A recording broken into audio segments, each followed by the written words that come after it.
കുഴക്കാതെയും പരത്താതെയും അതുപോലെ എണ്ണയിലൊന്നും മുക്കി പൊരിക്കാതെ ഉണ്ടാക്കുന്ന ഒരു അടിപൊളി ഐറ്റം നോക്കിയാലോ. ഇത് മൈദ വെച്ചിട്ടും ഗോതമ്പ് പൊടി വെച്ചിട്ടൊക്കെ നമുക്ക് ചെയ്തെടുക്കാവുന്നതാണ്. അതുപോലെ ബീഫ് ചിക്കനൊക്കെ ഫില്ലിംഗ് ആയിട്ട് നമുക്ക് ഇതിൽ ഉപയോഗിക്കാം. അപ്പോൾ ഈ വീഡിയോ കാണുമ്പോൾ ഇഷ്ടമാവുകയാണെങ്കിൽ ഒന്ന് ലൈക്ക് ചെയ്യണേ, അതുപോലെ സബ്സ്ക്രൈബ് ചെയ്ത് സപ്പോർട്ടും കൂടി ഒന്ന് ചെയ്യണേ. അപ്പോൾ അതിനായിട്ട് ഇവിടെ ആദ്യം തയ്യാറാക്കേണ്ടത് ഫില്ലിംഗ് ആണ്. അതിനായിട്ട് ഒരു പാന് അടുപ്പത്ത് വെച്ച് എണ്ണ ചൂടാവുമ്പോൾ അതിലോട്ട് 3 മീഡിയം സൈസ് സവാള അരിഞ്ഞത് ചേർത്ത് കൊടുക്കുന്നുണ്ട്. അതിലോട്ട് ഉപ്പും കൂടെ ചേർത്ത് കൊടുത്തിട്ട് നന്നായിട്ടൊന്ന് വഴറ്റിയെടുക്കാം.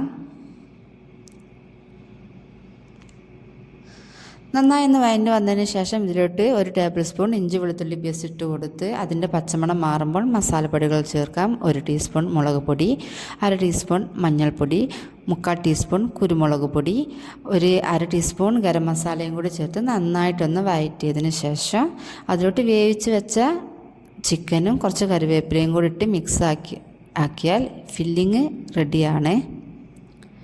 ശേഷം ഇതിനായിട്ട് ഒരു ബാറ്റർ തയ്യാറാക്കണം. അതിനായിട്ട് 3 മുട്ട എടുത്തിട്ടുണ്ട്.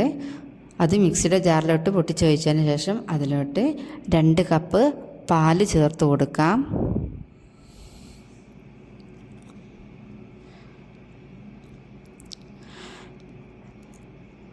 അതിനൊപ്പം തന്നെ 1/4 കപ്പ് ഓയിലും, ഏത് ഓയിൽ വേണമെങ്കിലും ചേർത്ത് കൊടുക്കുക. ഞാൻ ഇവിടെ സൺഫ്ലവർ ഓയിലാണ് ചേർത്ത് കൊടുത്തിരിക്കുന്നത്. അതിനൊപ്പം 2 കപ്പ് മൈദയും ആവശ്യത്തിന് ഉപ്പും കൂടെ ചേർത്ത് കൊടുത്തതിന് ശേഷം ഇത് നന്നായിട്ടൊന്ന് ബ്ലെൻഡ് ചെയ്തെടുക്കുക. അപ്പോൾ ഇതെല്ലാം കൂടെ നന്നായിട്ടൊന്ന് മിക്സ് ചെയ്ത് മിക്സിയുടെ ജാറിലിട്ടൊന്ന് അരച്ചെടുത്തിട്ടുണ്ട്. ഇനി നമുക്കിത് ഒരു ബൗളിലോട്ട് മാറ്റി കൊടുക്കാം. അപ്പോൾ ഇത് കുറച്ച് തിക്നെസ് കൂടുതലാണ്. അപ്പോൾ ഇതൊരു ദോശയുടെ ഒരു തിക്കിലാണ് കിട്ടേണ്ടത്. അതിനായിട്ട് ഞാൻ ഇതിലോട്ട് ഒരു 1/4 കപ്പോളം പാലും കൂടെ ഇതിലോട്ട് ചേർത്ത് കൊടുക്കുന്നുണ്ട്. എന്നിട്ട് അത് നന്നായിട്ടൊന്ന് മിക്സ് ആക്കാം.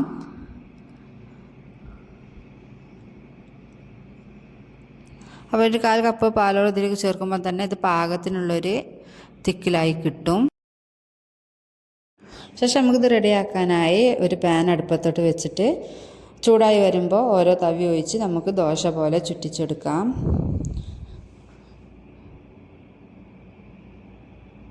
അത് ഡ്രൈ ആയി വരുമ്പോൾ അതിൻ്റെ ഒരു സൈഡിലോട്ട് നേരത്തെ റെഡിയാക്കി വെച്ചിരിക്കുന്ന ഫില്ലിങ്സ് ഒന്ന് നിരത്തി വെച്ച് കൊടുക്കാം.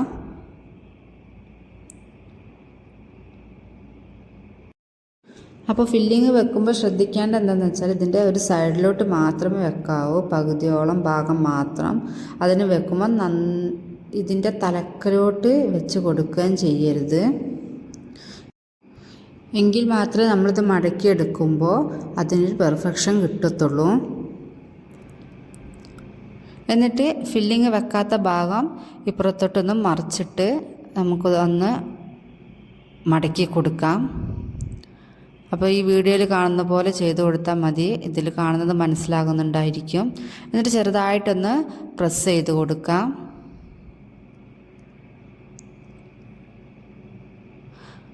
അപ്പോൾ ഒന്ന് പ്രസ് ചെയ്ത് കൊടുത്തതിന് ശേഷം ബാക്കിയുള്ള ഭാഗത്ത് നമുക്ക് വീണ്ടും ഈ ബാറ്റർ ഒഴിച്ച് കൊടുക്കാം. ഒഴിച്ച് കൊടുക്കുമ്പോൾ ശ്രദ്ധിക്കണം, നമ്മൾ നേരത്തെ റെഡിയാക്കി വെച്ചതിൻ്റെ മുകളിലൂടെ കുറച്ച് അതിൻ്റെ ഒരു മുകളിലൂടെ ആക്കിയിട്ട് വേണം ഇത് ഒഴിച്ച് കൊടുക്കാൻ. എങ്കിൽ ഇത് അതിൽ കണക്റ്റായി നിൽക്കുള്ളൂ, അല്ലെങ്കിൽ വിട്ട് പോരാനുള്ള സാധ്യതയുണ്ട്. അപ്പോൾ അതും ഒന്ന് ഡ്രൈ ആയി വരുമ്പോൾ നമുക്ക് നേരത്തെ വെച്ച പോലെ തന്നെ ഫില്ലിങ് ആ ഭാഗത്ത് വെച്ച് ഇപ്പുറത്തുനിന്ന് അപ്പുറത്തോട്ടൊന്ന് മടക്കി കൊടുക്കാം. അപ്പോൾ അതുപോലെ നമുക്ക് എത്ര ലെയർ വേണോ അത്രയും ലെയർ നമുക്ക് ഇത് വെച്ചിട്ട് ഉണ്ടാക്കിയെടുക്കാവുന്നതാണ്. പെട്ടെന്ന് നമുക്ക് ഉണ്ടാക്കിയെടുക്കാൻ പറ്റും.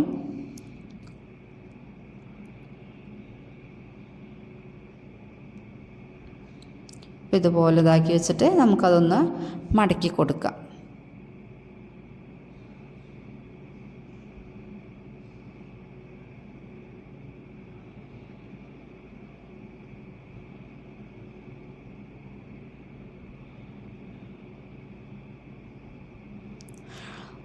അപ്പോൾ ഇതുപോലെ ഞാൻ റെഡിയാക്കി എടുത്തിട്ടുണ്ട്. ഇത് റെഡിയാക്കി നമ്മൾ ഈ തലഭാഗം ഒട്ടിയിട്ടില്ല, അതിന് ഫില്ലിങ് പുറത്ത് വരുന്നുണ്ട് എന്ന് തോന്നുന്നതാണെങ്കിൽ നമുക്കിതുപോലെ മാവ് ജസ്റ്റ് ഒന്ന് കുറച്ച് ആ ഭാഗത്ത് മാത്രം ഒന്ന് ഒഴിച്ച് കൊടുത്ത് 2 മിനിറ്റ് വെയിറ്റ് ചെയ്തിട്ടുണ്ടെങ്കിൽ അത് പെട്ടെന്ന് തന്നെ കുക്കാവുന്നതാണ്. എന്നിട്ട് അത് മറിച്ചിട്ട് കൊടുത്തിട്ട് അത് ഒന്ന് പ്രസ് ചെയ്ത് കൊടുത്ത് ഈ ഭാഗം ഒന്നും കൂടെ ഒന്ന് വേവിച്ചെടുത്തിട്ടുണ്ടെങ്കിൽ നമ്മുടെ സ്നാക്ക് ഇവിടെ റെഡിയാണ്.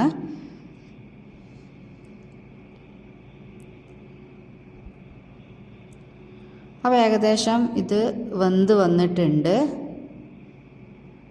പെട്ടെന്ന് തന്നെ കുക്കായി കിട്ടും ഇത്. അപ്പോൾ നമുക്കിത് മറിച്ചിട്ട് കൊടുത്ത് ഇതുപോലെ ഒന്ന് റെഡിയാക്കി എടുക്കാം. ഇനി ഇതൊരു പ്ലേറ്റിലോട്ട് മാറ്റി കൊടുക്കാം.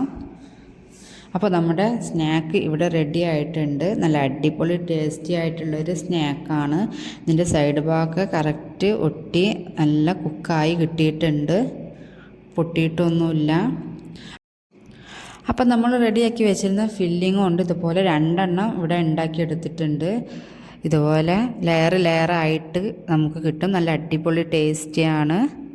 അപ്പോൾ ഇതുപോലെ ട്രൈ ചെയ്യാത്തവരുണ്ടെങ്കിൽ ഒന്ന് ട്രൈ ചെയ്യാം. അടിപൊളി ടേസ്റ്റിയാണ്. എന്നിട്ട് ഫീഡ്ബാക്കൊക്കെ ഒന്ന് അറിയിക്കുക. അപ്പോൾ ബൈ, താങ്ക് യു.